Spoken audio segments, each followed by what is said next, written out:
यीशु उस वक्त में, उस टोटल जोन में, उस पूरे इलाके में, उस पूरे क्षेत्र में, कल्पना करना शुरू करिए, इमेजिन करना शुरू करिए, यीशु के जैसा या यीशु की तरह इस तरीके से मिरेकल्स करने वाला उस वक्त, आज भी, आगे भी ना था, ना है और ना रहेगा। यीशु की चर्चा, यीशु को तो रोकना पड़ा, मैं अब बताऊंगा आगे। यीशु को रोकना पड़ता था। मिरेकल्स हुआ है, चुप रहना। अंधा ठीक हो गया, चुप रहना। घोड़ी ठीक हो गया, चुप रहना। मुर्दे जिंदा हो गए, चुप रहना। ऐसा रुकाना पड़ता था यीशु को। यीशु की पॉपुलैरिटी, यीशु इतने फेमस हो गए थे, सड़क पे चलो यीशु की चर्चा, नुक्कड़ पे खड़े हो जाओ यीशु की चर्चा, क्या कहते हैं, चाय की टपरी मुंबई की भाषा में, यीशु की चर्चा।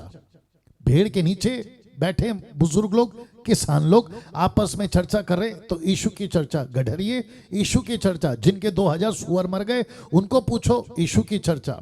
जक्कई जैसा टैक्स कलेक्टर, रिच आदमी, किसकी चर्चा? यीशु की चर्चा। मंदिर के अंदर शास्त्री फरसी, किसकी चर्चा? यीशु की चर्चा। राजा हेरोदेस, किसकी चर्चा? यीशु की चर्चा। पिलातुस, किसकी चर्चा? यीशु की चर्चा। ये औरत ने चर्चा सुन लिया था। वाह इस औरत ने क्या सुन लिया था साहब? चर्चा सुन लिया था।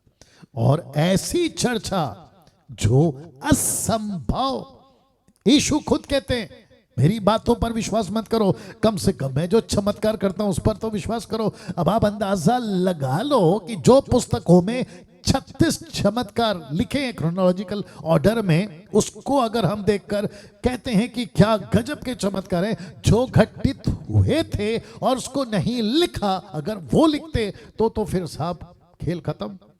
ऐसे विश्वास। तो इस औरत ने मन में कहा, इसने, मन का मतलब है इसने खुद से कहा, अगर इस मसीहा के पास में पहुंच गई, क्योंकि भीड़ बहुत होती थी, उसके वस्त्र को ही छू लेने का मौका मुझे मिल जाए, रेंगती घसड़ती जैसे तैसे यीशु के कपड़े को मात्र छू लूं तो मैं ठीक हो जाऊंगी। ये देख लें, लिखा ना, मैं ठीक हो जाऊंगी। नाउ इंटरेस्टिंग पार्ट मुझे यहां पे क्या लगा पता है? चर्चा उसने यीशु की सुनी, पतरस के पास नहीं गई। वाह, रिपीट कर दूं, इसने चर्चा यीशु की सुनी तो यूहन्ना के पास नहीं गई, याकूब के पास नहीं गई, फिलिप के पास नहीं गई, किसी दास के पास नहीं गई, ये सीधे यीशु के पास गई। मेरा सवाल है आज के मसीहों से, आपको जब प्रीचर, यानी कि मुझ जैसे प्रीचर्स, पास्टर्स, टीचर जो भी हैं, आपको जब यीशु की बात करते हैं तो आप मन में ये क्यों कहते हैं कि मैं पास्टर के पास जाऊंगा, पास्टर का हाथ अपने सर पे रखवा लूंगा, पास्टर के कपड़े को छू लूंगा, पास्टर जो प्रार्थना करता है तेल पानी उसके ऊपर विश्वास कर लूंगा, यीशु पर विश्वास क्यों नहीं कर रहे हो? या ताली बजनी चाहिए थी यहां पे बजी होगी। विश्वास मसीह के वचन से आता है, मुझ जैसे प्रीचरों के नहीं। तो इस औरत ने ये खुद से कहा, मैं खुद को कहूंगी कि मैं यीशु के कपड़े को छूना चाहती हूं, मैं यीशु को छूना मांगती हूं। तो जिसके चलते ये बात इसके साथ में हुई, चमत्कार हुआ। मेरा प्रश्न आप लोगों से है, आप किसके पास भागते? और मैं ऐसे हर चमत्कार पे बोलता रहूंगा, आप किसके पास भागते हैं? आपने चर्चा सुनी यीशु की, भाग रहे हैं सेवकों के पास। आपने चर्चा सुनी यीशु की, चमत्कार की, आपको लग रहा है कि पास्टर चमत्कार करेगा। पास्टर कभी चमत्कार नहीं कर सकता। कोई भी माइके लाल, किसी भी शहर का, अमेरिका का, अफ्रीका, कोई भी पास्टर कभी चमत्कार नहीं कर पाएगा। ये यीशु है। यूहन्ना 15:5 यीशु कहता है मेरे बगैर तुम कुछ नहीं कर सकते। खेल खत्म। आपका भरोसा सेवक पर क्यों है? आपका भरोसा उस पास्टर के हाथ पे क्यों है? आपका भरोसा पास्टर के सफेद कोट पे क्यों है? समझदार को इशारा काफी है। आपका भरोसा उन लोगों पे क्यों है? कुछ बुद्धिजीव लोग बोल सकते हैं अभी पौलुस के कपड़े से लोग ठीक हुए। फिर वो क्या है? पौलुस के कपड़े को ताकत दिया किसने? पौलुस ने या परमेश्वर ने? क्या बात करते हो यार। पतरस की परछाई से लोग ठीक हो गए, पास्टर डैनियल, वो कैसे हो गया? तो पतरस की परछाई को ताकत दिया किसने? परमेश्वर ने। बुद्धि का इस्तेमाल करो साहब। जो परमेश्वर, अब वहां ऐसा क्यों? क्योंकि उस वक्त में भीड़ बहुत थी, काम चुटकियों में खत्म करना था, सुसमाचार फैलाना था। तो यीशु ने खुद कहा यूहन्ना 14:12 में, मुझसे बढ़कर तुम करोगे। क्यों? क्योंकि पतरस को पता था भीड़ बहुत है, लोग बहुत हैं और मुझे इनके बीच में जाना जरूरी है। काम बहुत है, वक्त कम है, परसिक्यूशन है, सताव है, कभी भी उठाकर जेल में डाल देंगे।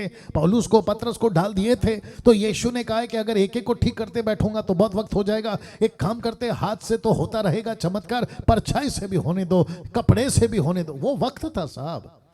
लेकिन ये वही पौलुस है जो तिमोथी को कहता है, तेरा पेट दुखता है तो थोड़ा सा दाखरस काम में ला, नॉट पी, काम में ला।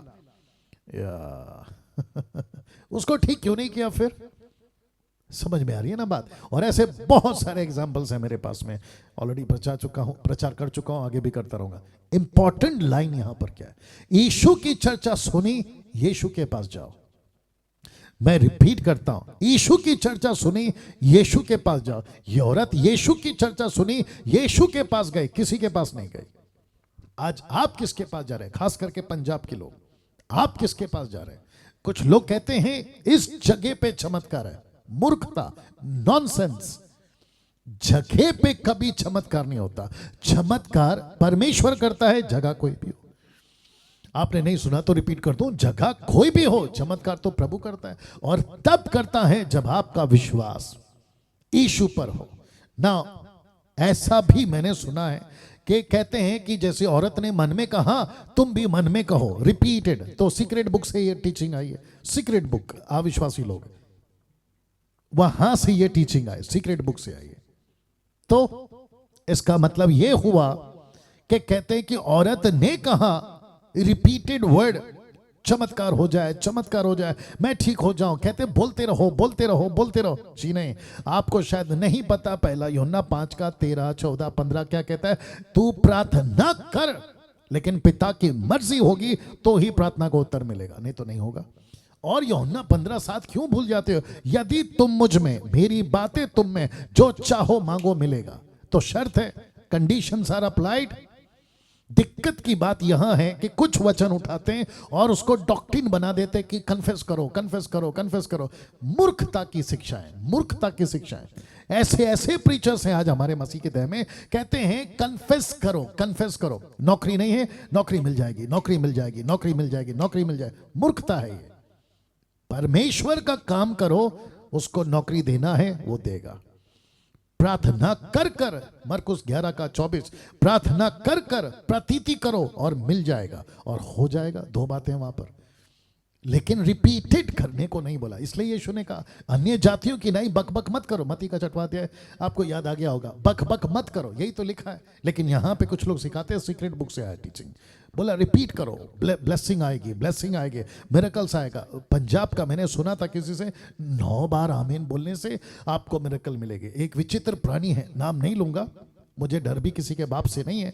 कहते हैं कि जितना लंबा आमीन बोलोगे उतनी लंबी ब्लेसिंग आएगी। ये मूर्खता एक है। मुझे ऐसा लगता है कि इन सबको बाबा घोषित कर देना था, वो भी पाखंडी बाबा। ये मसीह के अंदर और मसीह के देह के अंदर चुपके से घुस गए हैं। और पौलुस कहता है, दूसरा तिमोथी 2 अध्याय वचन 15, 16, 17 कहता है ये सरे घाव की तरह फैल जाएंगे। मुझे किसी ने कहा कि पास्टर डैनियल, अगर ये गलत होते तो इतनी भीड़ क्यों आ रही है और इतने मिरेकल्स क्यों हो रहे हैं? तो मैं आपको बता दूं कि भीड़ तो यीशु ने भी कहा है कि इनकी तादाद बहुत बढ़ेगी।